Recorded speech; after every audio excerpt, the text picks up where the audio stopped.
नमस्कार प्रेक्षकांनो, मालिकेच्या आजच्या भागामध्ये आपल्याला खूपच जबरदस्त असा ट्विस्ट पाहायला मिळणार आहे. कारण प्रियाने जो नाश्ता बनवलेला आहे त्या नाश्त्याची टेस्ट करताना अर्जुनची जी अवस्था झालेली आहे ती खूपच जबरदस्त अशी दाखवलेली आहे. आणि त्यावरती अर्जुनने ज्या कमेंट पास केलेल्या आहेत त्या ऐकून तर पूर्णाजी त्याचबरोबर कल्पना यांची मात्र वाटच लागलेली आहे. कारण अर्जुन जे बोलत असतो ते इतकं जबरदस्त असतं की त्यांना हसायचं की काय करायचं हा प्रश्नही पडलेला असतो. त्यासोबतच प्रियाच्या मूर्खपणामुळे आज लग्न झाल्यापासून घरातले सगळेजण अर्जुन सायलीशी अबोला धरून होते, पण आज प्रियाच्या मूर्खपणामुळे अर्जुन सायलीला सगळ्यांसोबत डायनिंग टेबलवरती बसून नाश्ता करायला मिळालेला आहे आणि इथंच सायलीची जीत झालेली आहे. तर हे सगळं कशा पद्धतीनं होणार आहे ते आपल्याला आजच्या या व्हिडिओमध्ये पाहायला मिळणार आहे. आणि त्यासोबतच एक डुप्लिकेट कार्बन कॉपीमुळे अर्जुन सायलीला जी आयडिया सुचलेली होती त्यामुळं त्या ब्युटिकमध्ये जाऊन अर्जुन सायलीने जबरदस्त असा पुरावा शोधलेला आहे आणि तोही त्या साक्षीच्या विरोधात. तर इकडे अर्जुन आणि सायली आता खाली आलेले असतात. पूर्णाजी म्हणत असते काय चाललंय तुमचं, आणि पूर्णाजीचं असं म्हणणं असतं की अर्जुन तू खूपच सल्ले देत असतो ना रे, असा नाश्ता करायचा आहे, तसा नाश्ता करायचा आहे, हे करायचं आहे, ते करायचं आहे, पण आज तूच काय केलेलं आहेस हे, म्हणजे तू तर सांगत असतोस ना. तेव्हा पूर्णाजीला अर्जुन म्हणत असतो की पूर्णाजी एकदा म्हणजे तू ठरवून घे ना नक्की काय करायचं आहे ते. कारण तू विचार कर ना, तू काय म्हणाली होतीस, म्हणजे लग्न झाल्यानंतर लग्नाच्या त्या पहिल्या दिवशी या घरामध्ये सायली यांनी नाश्ता बनवला होता, सगळ्यांसाठी नाश्ता बनवला होता, पण घरातलं कोणीही ते अन्न खाल्लं नव्हतं. का तर म्हणे सायलीचं अन्न नको आहे. मग मला सांग आता हा नियम आमच्यासाठी लागू होता तो हिच्यासाठी नाही आहे का. तेव्हा पूर्णाजी म्हणत असते पण त्या दिवशी तू मला काय सांगितलं होतं, कारण तू तर असं म्हणाला होतास की जे आहे ते अन्न वाया घालवायचं नसतं, तू तर उपदेशाचे डोस देत होतास. मग हे काय आहे आज, आज तुम्ही दोघांनी ह्या 2 प्लेट नाश्त्याच्या वाया घालवलेल्या आहेत ना. आणि मग अर्जुन म्हणत असतो खरंच जबरदस्त, म्हणजे एका वकिलाची आजी तू शोभत आहेस बघ पूर्णाजी. काही झालं तरी तुला बरोबर कळलेलं आहे की काय बोलायचं आणि कसं बोलायचं, त्यामुळंच तर तू आता हे बोलत आहे, असं अर्जुन पूर्णाजीला बोलत असतो. पूर्णाजीला म्हणत असतो की मला कळलेलं आहे की तुझ्या डोक्यात काय चालू झालेलं आहे आणि तुला काय बोलायचं आहे, या सर्व गोष्टी मला समजलेल्या आहेत. आणि त्याचबरोबर पूर्णाजीला तो म्हणत असतो की बरोबर आहे, अगदी मुद्दा पकडला, पॉईंट टू बी नोटेड. पण एक गोष्ट लक्षात ठेव, एकदा ठरव ना की सायली या घरची सून आहे का नाही. जर सायली या घरची सून असेल तर काय करायला पाहिजे या गोष्टी लक्षात ठेव, असं तो बोलत असतो. तेव्हा पूर्णाजीला तो म्हणतो ठीक आहे. आता लगेचच पूर्णाजी विमलला म्हणत असते की काय म्हणतात ते 2 तोंडाने बोलणारे असतात त्यांना. कारण अर्जुनने जेव्हा विचारलेलं असतं तेव्हा विमलने सांगितलेलं असतं की दुतोंडी म्हणतात, आणि म्हणूनच आता पूर्णाजी मुद्दामच विमलला विचारते. विमल मात्र काहीच सांगत नसते. तेव्हा मात्र इकडे कल्पना म्हणते सांग ना आता, म्हणजे इतक्या वेळ तर तुला सुचत होतं ना सगळं बोलायचं, मग आता सुचत नाही आहे का, आता सांग ना काय म्हणतात त्याला ते, असं ती बोलायला सुरुवात करत असते. आणि त्यासोबतच लगेचच विमल म्हणते की दुतोंडी, आणि मग पूर्णाजी म्हणते की आता तू दुतोंडी नाहीस का, म्हणजे विचार कर ना, इतक्या वेळ तर तुला असं वाटत होतं की तू हे सगळं करत आहेस आणि आम्ही जे वागतोय ते चुकीचं आहे. अर्जुन म्हणतो हो बरोबर आहे पूर्णाजी, कसं आहे माहिती आहे का, आमच्याकडून ह्या 2 प्लेट नाश्त्याच्या वाया जाणार आहेत ना, त्यामुळंच तू असं बोलत आहेस. पण एक गोष्ट लक्षात ठेव, कारण काहीही झालं तरीही कसं आहे माहिती आहे का, तुमचं जे काय चाललेलं आहे ते मला चांगलंच कळलेलं आहे आणि तुम्ही ज्या पद्धतीने बोलत आहात त्या गोष्टी मला चांगल्याच समजलेल्या आहेत. आणि अर्जुन मात्र इकडे वकिली मुद्दे असे मांडत असतो वकिली बुद्धीने त्याच्या की इकडे पूर्णाजीला तर बोलायला चान्सेस मिळत नसतो. आणि अर्जुन म्हणत असतो की कसं आहे माहिती आहे का, एकदा तुम्ही ठरवा, म्हणजे आता तुम्ही काय म्हणताय की धाकट्या जावेनं जे बनवलेलं आहे ते थोरल्या जावेनं नाकारलं म्हणूनच अपमान झालेला आहे, पण मला एक कळत नाही आहे की आम्ही हे अन्न नाकारलेलं आहे, बरोबर आहे ना, मग आता आमचं असं म्हणणं आहे की आम्हाला काय शिक्षा द्यायची ती द्या. तेव्हा अर्जुनला लगेचच पूर्णाजी म्हणत असते की कसं शक्य आहे, आणि प्रिया म्हणू लागते की नाही गो पूर्णाजी, नको, अजिबात अशी काही शिक्षा देऊ नकोस हा त्यांना, अगं ते या घरातलेच आहेत, असं प्रियाचं नाटक चाललेलं असतं. तेव्हा कल्पना म्हणते की अर्जुन गुपचूप बसायचं आहे आणि नाश्ता करायचा आहे, हे सगळं बोलणं चाललेलं असतं. आणि तेव्हा मात्र इकडे पूर्णाजीने आता अर्जुनला आणि सायलीला जबरदस्ती नाश्ता करायला सांगितलेला असतो. अर्जुन म्हणतो की ठीक आहे, ह्या 2 नाश्त्याच्या प्लेट आहेत ना, चालेल.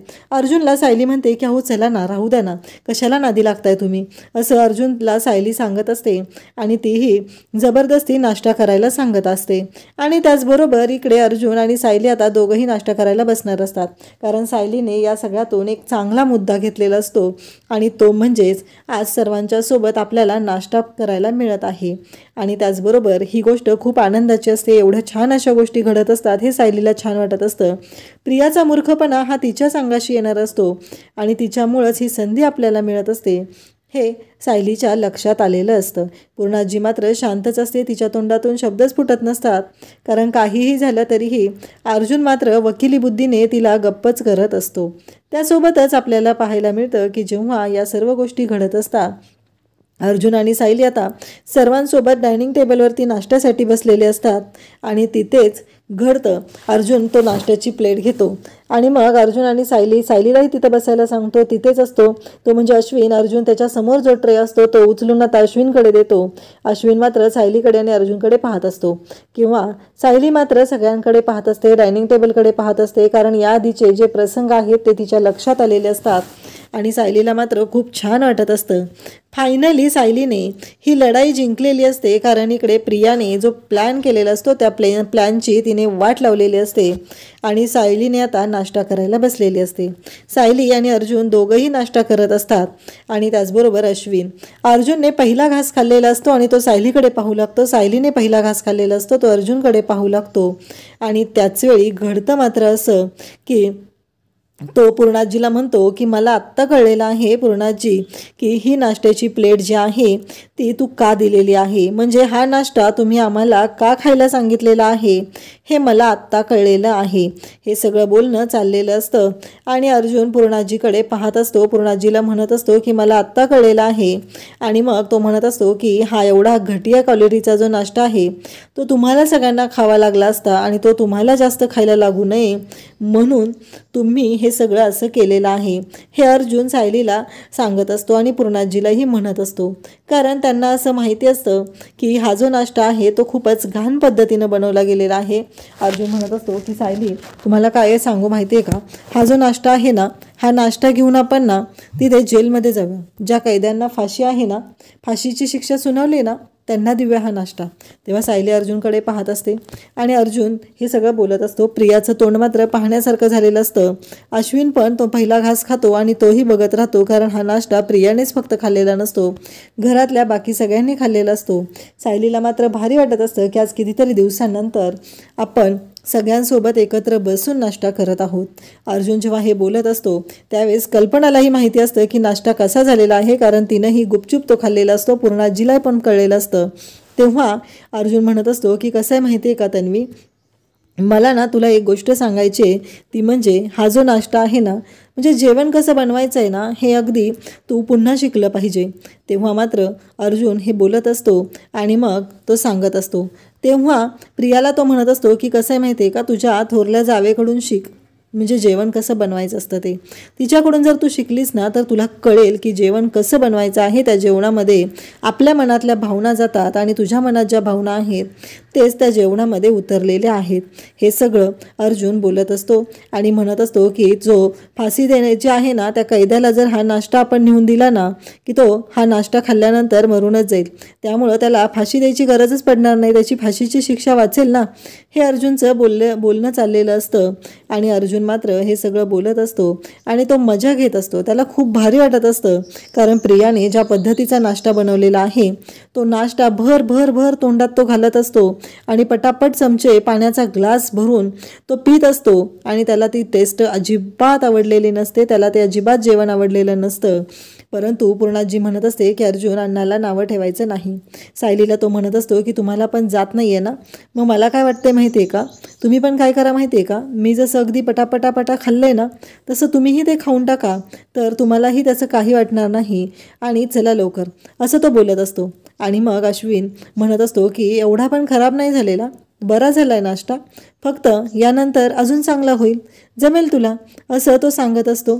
आणि त्यासोबतच पाहायला मिळतं की जेव्हा हे सगळं चालू असतं तेव्हा मात्र इकडे सायली जी आहे ती पाहत असते आणि प्रिया म्हणत असते, बघितलं ना आज शेवटी मी जिंकलेली आहे, मी या घरची सून म्हणून श्रेष्ठ ठरलेली आहे. सायली म्हणते, कशी ग तू? मला ना कळतच नाही आहे, म्हणजे तुझी कीव करू का काय करू? कारण काहीही झालं तरी इथं आम्ही जिंकलेलो आहे, तुझ्या लक्षातच येत नाही आहे ग. म्हणजे कसं आहे माहिती आहे का, तू आमच्यासाठी प्लॅन केलेला होता, पण त्या प्लॅनमध्ये अडकली मात्र तूच आहेस. कारण काही झालं तरी विचार कर, तू काय ठरवलं होतंस? म्हणजे तुला असं वाटत होतं की तुला मोठेपणा मिरवायचा होता, पण काय झालं लक्षात आलं का तुझ्या? असं सायली तिला बोलत असते. आणि तेव्हा सायली तिला सांगत असते, तू विसरली असशील पण एक गोष्ट लक्षात ठेव, आज लग्नानंतर आम्ही पहिल्यांदाच सर्व कुटुंबासोबत एकत्र बसून नाश्ता केलेला आहे आणि हे सगळं तुझ्यामुळं शक्य झालं, अन्यथा ही गोष्ट शक्य झालीच नसती, असं सांगितलं जात असतं. आणि तेव्हा मात्र इकडे प्रियाची वाट लागलेली असते आणि प्रिया म्हणत असते, मी असा घटिया प्लॅन कसा करू शकले? इकडे अर्जुन आणि सायली रूममध्ये आलेले असतात. अर्जुन म्हणत असतो की काय आहे हे सगळं? ह्या प्रियाचं ना नाटक वरचेवर वाढतच चाललेलं आहे. तेव्हा सायली म्हणत असते की कसं आहे माहिती आहे का, काही झालं तरीही आत्ता ही केस जोपर्यंत संपत नाही तोपर्यंत ह्या प्रियाचं तर आपल्याला पर्दाफाश करता येणार नाही. फक्त मी तुम्हाला जे म्हणलंय ना, कारण आपण शांत डोक्याने विचार करायचा, शांत डोक्याने रिॲक्ट करायचं. आत्ताही बघितलं ना, खाली तिचा तोच प्लॅन होता की आपल्याला सगळ्यांच्या समोर हे करायचं, पण तिच्यामुळं उलट आपल्याला आपल्या कुटुंबासोबत एकत्र बसून खाता आलेलं आहे, ही गोष्ट सायली बोलून दाखवत असते. आणि त्यासोबतच इकडे आपल्याला पाहायला मिळतं की जेव्हा सायली हे सगळं अर्जुनला सांगत असते तेव्हा सायली आवरत असते आणि पसार आवरताना तिला एक पावती मिळते. सायली म्हणते की त्या दिवशी तुम्ही स्कार्फ घेतलेला ना, त्याची ही पावती आहे, आठवते का तुम्हाला? तेव्हा अर्जुन म्हणतो की हो, हीच ती पावती आहे. तेव्हा सायली म्हणते, म्हणजे साक्षीने तिथे जेव्हा कपडे घेतलेले होते त्याची पण कार्बन कॉपी तिथं असणार आहे ना, त्याची डुप्लिकेट पावती तिथं असणार आहे. अर्जुन म्हणतो, हो अगदी बरोबर आहे, तुम्ही हे बरोबर बोललात, असं अर्जुन सांगू लागतो. तेव्हा सायली म्हणते, पण आपल्याला ते मिळवावं लागेल, मग कसं जायचं? अर्जुन म्हणतो की आपल्याला आता त्या वेळेमध्ये जाऊन उपयोग नाही. सायली म्हणते, थांबा एक मिनटं. सायली जाते तिच्या पर्समधील ते जे ब्युटिकचं कार्ड आहे ते घेते आणि त्या कार्डमध्ये तिने पाहू लागते आणि म्हणते की रात्री 9 वाजता हे दुकान बंद होतं. आता अर्जुन आणि सायली हे सगळं चेक करत असतात, कारण काहीही झालं तरी ह्या केसवरचा फोकस हलू द्यायचा नाही असं सायलीने अर्जुनला सांगितलेलं आहे. आणि अर्जुन पण म्हणत असतो की हो मिसेस सायली, मी या केसवरचा फोकस अजिबात हलू देत नाही, काहीही झालं तरी माझा फोकस क्लिअर आहे, म्हणून तर 24/7 मी फक्त याच केसचा विचार करत असतो, असं अर्जुन सायलीला सांगत असतो. आणि त्याचबरोबर इकडे प्रिया मात्र आता हॉलमध्ये बसलेली असते. प्रियाच्या डोक्यात काहीतरी कांड सुरू असतं. मी अशी कशी चुकले, एवढा घटिया प्लॅन मी कसा केला, इथं तर सायली जिंकली आहे, मला तिला तोंडावर पाडायचं होतं, हे सगळं चाललेलं असतं. सायली मात्र एक्स्ट्राची ब्लँकेट घेऊन आता मधुभाऊंच्या रूमकडे निघालेली असते. तेव्हा प्रिया म्हणत असते की ही मधुभाऊंच्या रूमकडे का चाललेली आहे? म्हणजे मला कळत नाही आहे की हिच्या डोक्यात काही वेगळं सुरू आहे का, हा विचार चाललेला असतो. आणि मग प्रियाही आता सायलीच्या मागे जाऊ लागते. तिला असं वाटत असतं की हिला केसबद्दल काहीतरी मधुभाऊंशी बोलायचं आहे, असा विचार तिच्या डोक्यात सुरू झालेला असतो. सायली आता ब्लँकेट घेऊन मधुभाऊंच्या रूमकडे आलेली असते. मधुभाऊ रूममध्येच असतात. मधुभाऊंना ती ब्लँकेट देते आणि म्हणते, हे तुमच्यासाठी आणलेलं आहे. मधुभाऊ म्हणतात, आता उन्हाळा चालू आहे, कशाला लागणार आहे ब्लँकेट? आणि त्याचबरोबर ते म्हणतात, तुमचा AC देखील मी वापरत नाही बरं का, आपल्याला असल्या कुठल्याच गोष्टीची सवय नाही आहे, तुला माहीत आहे. तेव्हा सायली त्यांना म्हणते, ते तुमच्यासाठीच आहे, उलट तुम्ही वापरलं पाहिजे. मधुभाऊ म्हणतात की मला आता ब्लँकेटसुद्धा नको आहे. सायली मात्र त्यांना प्रेमाने ती ब्लँकेट द्यायला आलेली असते. त्याचबरोबर ती त्यांना सांगायला आलेली असते की आपल्याला काहीतरी पुरावे मिळालेले आहेत. मधुभाऊ सायलीला म्हणतात की जरा बस, मला तुझ्याशी बोलायचं आहे. तेव्हा सायली त्यांच्याजवळ बसते. मधुभाऊंना खरं तर पटलेलं नसतं की प्रियाने अश्विनशी जे लग्न केलेलं आहे ती गोष्ट चुकीची झालेली आहे. तो म्हणतो, अश्विन कसं काय फसला बरं त्या मुलीला? तेव्हा सायली म्हणते, आता जे झालं ते होऊन गेलं आहे, तुम्हाला माहिती आहे ना तिची बुद्धी कशी आहे, तिला सूड घ्यायचा होता. अर्जुन बरोबर आपलं लग्न झालं नाही तर किमान अश्विन बरोबर आपण लग्न करायचं आणि यांचा सूड घ्यायचा, अशा सूड बुद्धीची ती आहे आणि त्यामुळंच तिनं ते लग्न जाणीवपूर्वक केलेलं आहे. तेव्हा मधुभाऊ म्हणतात की खरं तर मला वाटतं माझं चुकलं आहे, मी तर तुमच्या दोघींवर चांगले संस्कार केले, पण तिच्यावर संस्कार करायला कदाचित मीच कुठंतरी कमी पडलो आहे असं मला वाटतं आणि त्यामुळं प्रियावर न झालेल्या संस्काराला मी स्वतःला जबाबदार धरतो. तेव्हा सायली त्यांना म्हणते, असलं चुकीचं काहीतरी बोलू नका, तिची बुद्धी तशी आहे त्याचप्रमाणे ती वागते, तुम्ही आमच्या दोघींवर पण अगदी चांगले संस्कार केलेले होते. मधुभाऊ म्हणतात, लहानपणापासून ती तुझ्यावर जळते. लहानपणापासून ती तुझा द्वेष करते. अजून देखील तिचा स्वभाव किंचितही बदललेला नाही आणि मला वाटत नाही की तो तिचा स्वभाव कायमचा बदलेल. पण मला एक कळत नाही, तिच्या आई-वडिलांप्रमाणे ती कसं काय नाही आहे? तिची आई किती सात्विक आहे आणि किती शांत आहे. तिचे वडील देखील थोडेसे रागीट आहेत, पण समजूतदार आहेत. पण प्रियामध्ये मात्र त्यांच्यातला एकही गुणधर्म कसं काय आलेला नाही, असं मला वाटतं. तेव्हाच प्रिया दाराच्या बाहेर उभारून मधुभाऊ आणि सायली काय बोलताय ते ऐकत असते. तिला वाटत असतं की खरोखरच सायलीला एखादा पुरावा मिळाला असेल आणि तो पुरावा कदाचित ती त्यांना सांगायला आलेली असेल, म्हणून ती कान देऊन सगळं काही ऐकत असते. पण आता तिच्या कानावर दुसऱ्याच गोष्टी पडतायत, की ज्या गोष्टी तिला चिंता करायला लावतायत. कारण मधुभाऊ म्हणतायत, की प्रियामध्ये तिच्या आई-वडिलांप्रमाणे एकही गुणधर्म नाही. मला तर वाटतच नाही, की ती त्यांची मुलगी आहे. कसं काय बरं त्यांनी तिला ॲक्सेप्ट केलं? असा देखील प्रश्न ते आता सायलीला विचारतात. तेव्हा प्रियाला तर घामच फुटलेला आहे. ती मनात म्हणते, "हा थेरडा आता माझी वाट लावतोय की काय?" आणि इकडं सायली सांगत असते, "खरं तर त्यांनी DNA सुद्धा रिपोर्ट तयार केलेला आहे. म्हणजेच DNA रिपोर्ट काढून बघितलेला आहे आणि DNA रिपोर्टवरूनच मग त्यांनी तिचा स्वतःची मुलगी म्हणून स्वीकार केलेला आहे." तरी देखील मधुभाऊ म्हणतात, की "मला या सगळ्या प्रकरणामध्ये काहीतरी घोळ वाटतोय." कारण ती जर का त्यांची मुलगी असती ना, तर तिचं वागणं, बोलणं जरा तरी त्यांच्यासारखं असलं असतं. पण तिचं वागणं अतिशय द्वेषपूर्ण असतं आणि समजूतदार वृत्ती तर तिच्याकडे किंचितही नाही आणि तुझ्यावरती सारखं जळते ना, मला तिची ही गोष्ट अजिबात आवडत नाही. बाहेर प्रिया हे सगळं ऐकत असते. प्रियाला मोठा धक्का या गोष्टीचा बसला आहे, की आता माझ्या गळ्यामध्ये हे लॉकेट आहे आणि हा म्हातारा येथेच असतो. जर का चुकून त्याने माझ्या गळ्यातलं हे लॉकेट बघितलं, तर माझी वाट लागणार आहे, असा विचार करून तिनं ते लॉकेट लपवून ठेवलेलं आहे. पण जर का आता सायली आणि मधुभाऊ यांनी ठरवलं आणि जर का त्यांनी तिच्या वडिलांना कन्व्हिन्स केलं, की पुन्हा एकदा DNA रिपोर्ट तयार करा, तर मात्र अडचण होणार आहे, असं प्रियाला वाटत आहे. कारण तिला माहिती आहे, की ते या दोघांचं ऐकू शकतात आणि पुन्हा एकदा जर का DNA रिपोर्ट तयार केले, तर ते सगळं मॅनेज करायचं किती अवघड होणार आहे, असा विचार प्रिया करत आहे. मधुभाऊ मात्र सायलीला त्याच गोष्टीवर बोलत आहेत. खरंच मला ती त्यांची मुलगी आहे ना, असं किंचित देखील वाटत नाही. कसं काय त्यांनी तिचा स्वीकार केलेला आहे. तेव्हा सायली म्हणते, की "मला आता तुमच्याशी महत्त्वाचं बोलायचं आहे. मला तुम्हाला काहीतरी सांगायचं आहे. आपल्याकडं काही पुरावे आहेत." असं ती बोलत असते. तेवढ्यात बाहेर काहीतरी वाजतं आणि सायली बाहेर यायला लागते आणि तेवढ्यात प्रिया बाहेर लपून बसलेली असते. ती पळून जाते. सायली आता दरवाजा बंद करते आणि मधुभाऊंकडे येते आणि म्हणते, "मला काहीतरी पुरावे मिळालेले आहेत." मधुभाऊ म्हणतात, "अगं इथं भिंतीला कान आहे, तुला माहिती आहे ना?" तेव्हा सायली म्हणते, "हे मात्र बरोबर. ज्या घरात प्रिया आहे ना, त्या घरात आपण असं काहीच बोलू शकत नाही. त्यापेक्षा आपण नंतर बोलूया." असा विचार करून ते मधुभाऊंना म्हणते, की "आता ही ब्लँकेट घ्या." आणि ती त्या रूमच्या बाहेर पडते. तिनं आता मधुभाऊंना काहीच सांगितलेलं नसतं. खरं तर प्रिया ते ऐकण्यासाठीच तिथं आलेली असते. प्रियाला जी काय माहिती मिळायची आहे, ती माहिती मात्र अजिबात मिळालेली नसते. पण प्रिया आता चिंतातूर झालेली आहे. तर इकडे नागराज आणि महिपत जेवत आहेत. नागराज आणि महिपत यांचं अगदी छान जेवण चाललेलं आहे. पण महिपतला आठवण येते, ते म्हणजे त्याची मुलगी साक्षीची. तो नागराजला म्हणतोय, "इथं आपण चांगला रस्सा ओरबतोय, पण माझी मुलगी तिथं काय खात असेल?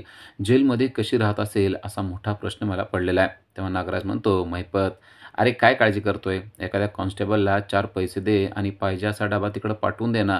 तू एवढा विचार कधीपासून करायला लागला?" महिपत म्हणतो, "तसं नाही रे, ती माझी मुलगी आहे.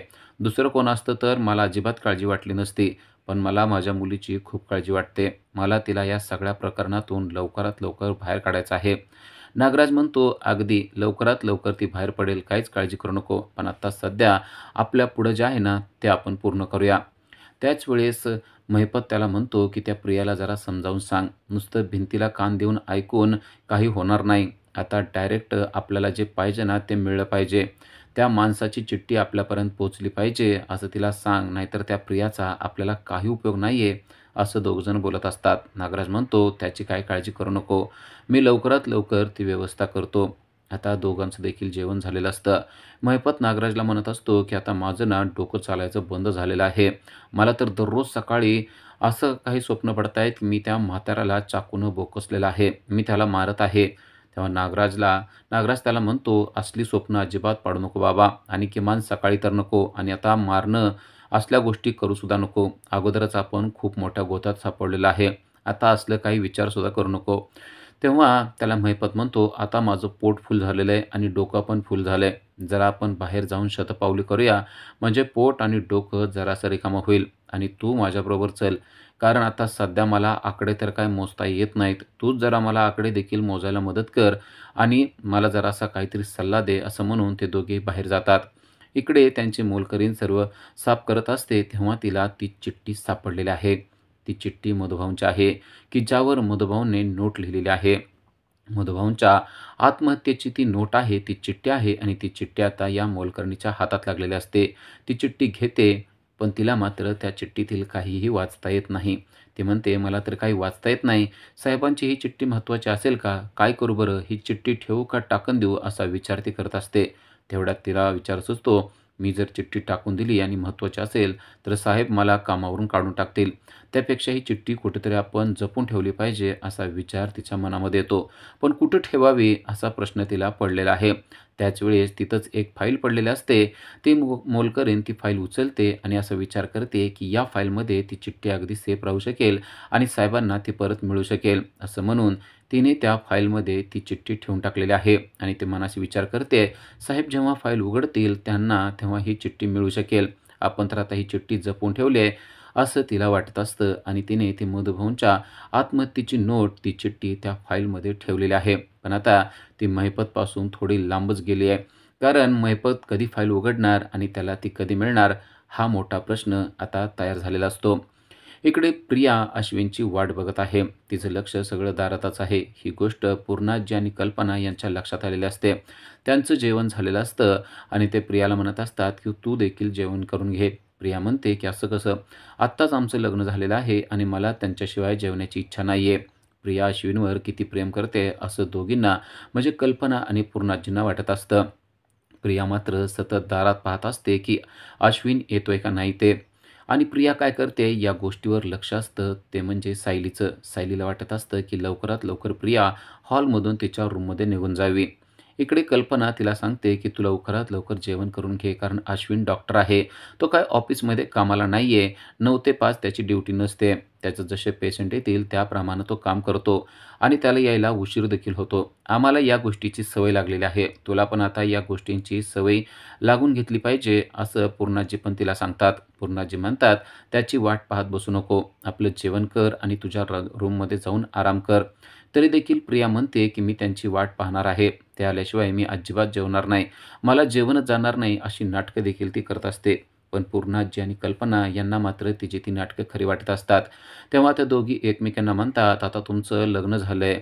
नवीनच लग्न झालंय, त्यामुळं तुम्ही एकमेकाला वेळ देणं गरजेचं आहे आणि असं प्रेम व्यक्त करणं देखील गरजेचं आहे. त्यामुळं तुला थांबायचं असेल तर थांब. आमचं मात्र जेवण झालेलं आहे. आता आम्ही आराम करतो." असं कल्पना आणि पूर्णाजी तिला सांगतात. तेव्हा प्रिया त्यांना म्हणते, की "ठीक आहे. तुम्हाला तुमच्या रूममध्ये जायचं असलं तर जा. मी मात्र येथेच बसून राहणार आहे." सायली या सर्व गोष्टीकडे लक्ष ठेवत असते. खरं तर सायलीला वाटत असतं, की प्रियाने देखील तिच्या रूममध्ये जावं, पण अजून अश्विन आलेलं नाहीये. त्यामुळं ती मात्र तेथून काही हालत नसते. पण आता कल्पना आणि पूर्णाजी मात्र निघतात आणि त्या आता त्यांच्या रूमकडे चाललेल्या असतात. प्रिया मात्र अजून देखील तेथेच बसलेली आहे. प्रिया आता त्या खुर्चीवर बसली आहे आणि अश्विनची वाट पाहत आहे. अश्विन कधी येणार असं तिला वाटत असतं. पण आता सायली मात्र तिच्या मागून हळूच अर्जुनकडे जाते आणि अर्जुनला तिने सांगितलेलं आहे, की प्रिया तेथेच बसलेली आहे. त्यामुळं आपल्याला आता बाहेर जाणं शक्य होणार नाही. आपल्याला रात्री जाऊन जे मिशन पूर्ण करायचं होतं ते होणार नाही. कारण आपण दोघं जर का बाहेर पडलो तर प्रियाला आपल्यावर संशय येणार आणि ती आपल्याला 100 प्रश्न विचारणार. तेवढ्यावरच ती थांबली तर बरं आहे. नाहीतर ती आपला पिछा देखील करू शकते, असं देखील तिने सांगितलंय. तेव्हा अर्जुन म्हणतो, "आता तुम्हीच तिला इथून पळवून लावा. म्हणजे तुम्हीच तिला तिथं हॉलमधून तिच्या रूममध्ये पाठवून द्या." सायली म्हणते, "पण मला ते कसं काय शक्य होईल?" अर्जुन म्हणतो, "शक्य होईल. जरा आठवा, की आजपर्यंत ती तुमच्याशी किती वाईट वागलेली आहे. अहो, अस्मितासारख्या मुलीला तुम्ही फाईट दिलेली आहे. तर ही काय आहे? प्रियाला तर तुम्ही एका सेकंदात आयडिया करून तिच्या रूममध्ये पाठवू शकाल." तेव्हा सायली म्हणते, की "आली डोक्यात आयडिया. आता बरोबर तिला तिच्या रूममध्ये पाठवते." उद्याच्या भागामध्ये आपण पाहणार आहोत, की सायली आणि अर्जुन त्यांचं मिशन पूर्ण करण्यासाठी कपड्याच्या दुकानामध्ये गेलेले आहेत आणि सायली त्यामध्ये नाव शोधत आहे, ते म्हणजे साक्षीचं. नक्की साक्षी तिथे आलेली होती का? त्या रिसिप्टवर तिचं नाव आहे त्याप्रमाणे रजिस्टरमध्ये नोंद आहे का? असं ती पाहत असते आणि तिला नाव सापडते देखील. पण तेवढ्यात तिथला दरवाजा उघडलेला आहे. कारण त्या दोघांनाही कळलेलं आहे की बाहेर कोणतरी आलेलं आहे आणि दरवाजा उघडून एक व्यक्ती आतमध्ये आलेली आहे आणि त्यामुळे सायली आणि अर्जुन एकदम घाबरून गेलेले आपल्याला पाहायला मिळत आहेत. आता ते व्यक्ती कोण असेल आणि सायली अर्जुन यांना तिने रंगेहात पकडलं असेल का? का सायली अर्जुन ती येण्याच्या आतच पळून जातील, ते आपल्याला उद्याच्या भागामध्येच पाहता येणार आहे. अशाच अपडेटसाठी आजच आमच्या चॅनलला सबस्क्राईब करा.